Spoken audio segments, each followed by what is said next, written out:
इसके कारण तो कितने बुजुर्ग ऐसे हैं कि जो स्वर्गवासी हो गए मेडिकल सुविधा न मिलने के कारण। इतना होने के बाद भी अब कैसे जिएंगे? उधर हम महंगाई के मारे हैं, इधर हम सरकार के सहारे हैं। कुछ कर रही है? बिल्कुल कुछ भी नहीं हो रहा है हमारा, और इसीलिए हमें आंदोलन पे आंदोलन करने पड़ रहे हैं। आज हम श्रम शक्ति भवन के सामने इसलिए आए कि हमारा अभी मांगे हमारी पूरी नहीं हुई, और आश्वासन दिया हुआ हमारा प्रधानमंत्री ने, लेकिन अभी आश्वासन की पूर्तता हुई नहीं है। और हमारे रोज बुजुर्ग एक एक जा रहे हैं, जो रोज उपोषण के लिए बैठने आने वाले वो भी रोज स्वर्गवासी हो रहे हैं। एक एक दिन हम रोज श्रद्धांजलि दे रहे हैं उनको, रोज 200 लोग हमारे जा रहे हैं। आप श्रद्धांजलि दे रहे हैं, सरकार आपको पैसे ही नहीं दे रही। पैसे नहीं दे रही है, और इसके कारण हमको ये दिन देखना पड़ रहा है। और हमें बिल्कुल विश्वास है कि हमारे ये मांगे हमारी जरूर पूरी होगी। ये सरकार हमारी मांगे जरूर पूरी करेगी, हमें पूरी गारंटी है इसके लिए। सरकार मांगे आपकी पूरी करेगी, ये आपको आशा है, उम्मीद है, लेकिन कब करेगी ये कुछ पता नहीं। ये तो कोई वही तो उसके लिए तो हम इतना बड़ा आंदोलन कर रहे हैं कि बाद जब 2 साल में मोदी जी से भी मुलाकात होने के बाद उन्होंने उनका वादा पूरा नहीं किया, तो फिर हम और जाएं कहाँ? कहा जाता है कि एक बार जो है अगर प्रधानमंत्री कह देंगे तो वो तुरंत हो जाता है। हाँ, वो बोलते हैं ना कि उनके एक साइन हो गई है, उन्होंने एक शब्द डाल दिया तो तुरंत हो जाता है। लेकिन हमको तो उन्होंने 2 साल हो गए, आश्वासन खुद उन्होंने दिया हुआ है, लेकिन अभी तक हमको कुछ भी नहीं मिला, केवल आश्वासन मिल रहा है। हम केवल आश्वासन, हम महीने में आते, 6 महीने में आते, लेकिन कोई भी हमारी वो ये नहीं सुनता। जब आपने पैसा लगाया, जब जो आपका पैसा है वहाँ पर इतना लगा हुआ है, सरकार के पास है, तो आपको क्या लगा कि हमको ऐसे दिन देखने पड़ेंगे कि हमको अपना पैसा आसानी से मिल जाए? तब तो हमको ऐसा लग रहा था कि हमारे जो पैसे हैं वो आगे चल के हमारे काम में आएंगे, लेकिन वो ये थोड़ी मालूम था कि ये स्कीम झूठी निकलेगी, कि ये लोग अपने को इसमें फंसाएंगे।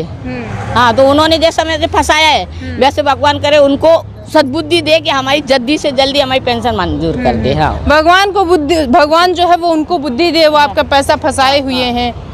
कैसे समस्याओं का इतना सामना करती हैं, क्योंकि ये बहुत एक बड़ी समस्या है। अगर आपके पास पैसे नहीं आज के टाइम पे तो कुछ नहीं सच्ची हमारे पास पैसे रहे तो फिर हम यहाँ आते ही काहे के लिए ना।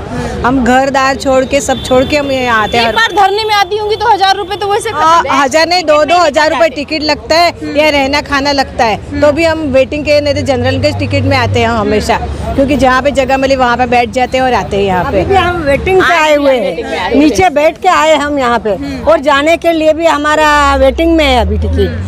और वेटिंग में कितना 50 वेटिंग है, हम कैसे जाएंगे आज हमको वैसा ही जाना पड़ेगा नीचे बैठ। 2 दिन का खाना साथ में लेकर के आते हैं, क्योंकि हम लोग बाहर का खाना कैसे क्या मैनेज करेंगे हम लोग। ये बड़ी समस्याएं हैं। खाना खाने के लिए पैसे नहीं है, खाना घर से लाएंगे, यहाँ पर इतनी महंगाई है। ये सारी समस्याओं को देखते हुए, चूँकि बगल में संसद भी चल रही है, आप बड़े बड़े आपके जो नेता हैं वो लोगों से मिल रहे हैं, तो कल भी शायद कुछ लोग मिले हैं आपके नेता, तो वहाँ से क्या निकला?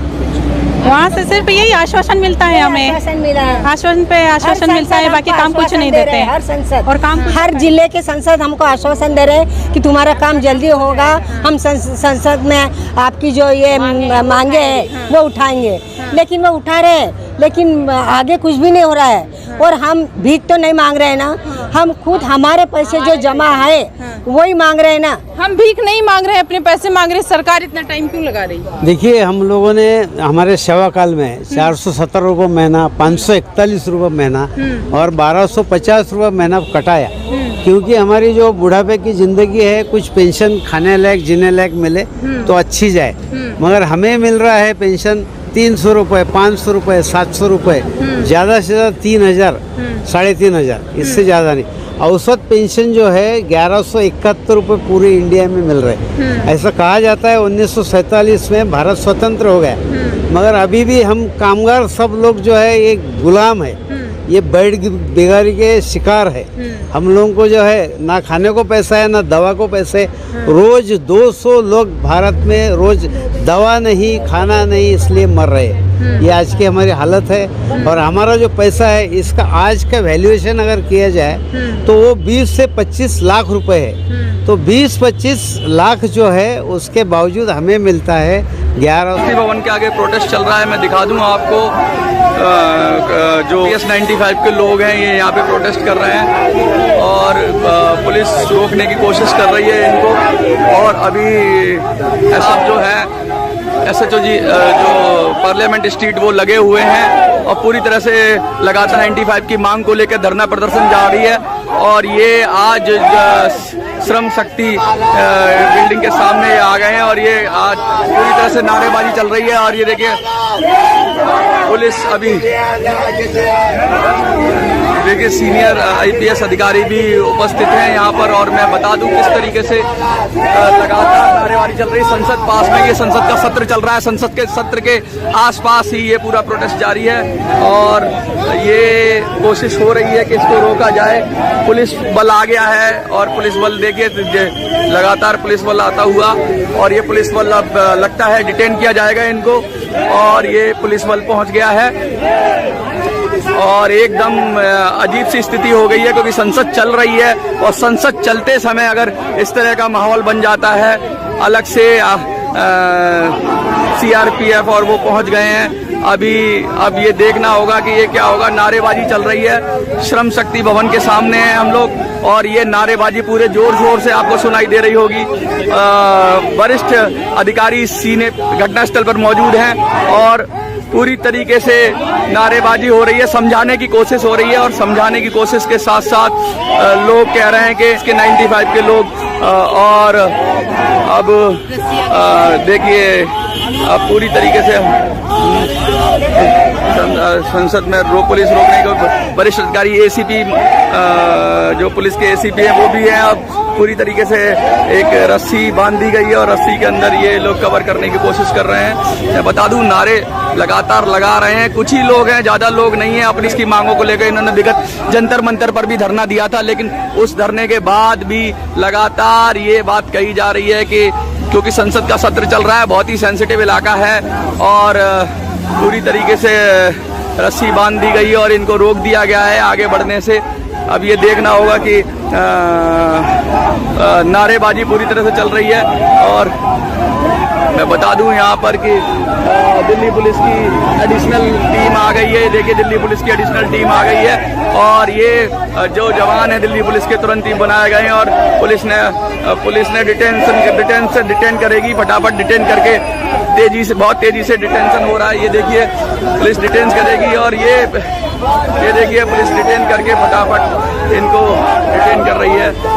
और ये दिखा दूं मैं आपको, पुलिस अपना काम कर रही है और लोगों को समझाया गया पहले। अगर कहा कि आप संसद का सत्र चल रहा है, बहुत ही संवेदनशील एरिया है और कुछ लोग लेट गए हैं, बैठ गए। MPS से जुड़े हुए लोग हैं, ये देखिए लेट गए हैं। हाँ, और ये देखिए पूरी तरीके से अब देखना होगा कि वंदे मातरम के नारे लगा रहे हैं। और ये देखिए महिलाएं लेट गई हैं, कुछ महिलाएं हैं ये और महिलाएं देखिए पूरी तरीके से ये प्रोटेस्ट कर रहे हैं जंतर मंतर के सामने। 171 रुपए, जिसमें हम हमारी मेहनत तो छोड़ो 10 दिन भी नहीं काट सकते। हमें मालूम नहीं लोग कैसे जीते हैं, इसमें कैसा संसार चलाते। मतलब ये तो वही वाली बात हुई ना कि सरकार ना आपको दे रही है ना आपको मना कर रही है। हाँ, सरकार बिल्कुल खामोश है। हमने इतने सारे आंदोलन किए पूरे देश में, कोई आंदोलन छिड़ा नहीं। यहाँ तक कि अर्धनग्न आंदोलन पूरे इंडिया में किया, अर्धनग्न आंदोलन, मगर सरकार को उस पर भी कुछ आया नहीं। उनको जो पत्थर दिल जो बोलते तो उनको कोई पसीना ही नहीं आया। स्कीम जब आई थी तब तो बड़ा विश्वास था कि ये पैसा हमको तब मिलेगा जब हम बुजुर्ग हो जाएंगे, घर में बैठेंगे, जब हमारी उम्र काम करने की नहीं होगी। अब वो नहीं मिल रहा है। अभी क्या हो गया है कि ये जो कामगार लोग हैं ये सब असंगठित है और जो सरकारी बाबू है ये सरकार के जवाई बोलते हैं, सरकार के पास है, उनको अच्छी पेंशन मिलती है। और हम लोग जो है औद्योगिक क्षेत्र के, तो हमारा ना कोई संगठन था इस मामले में, या जो भी संगठन थे तो उन्होंने कोई केयर किया नहीं।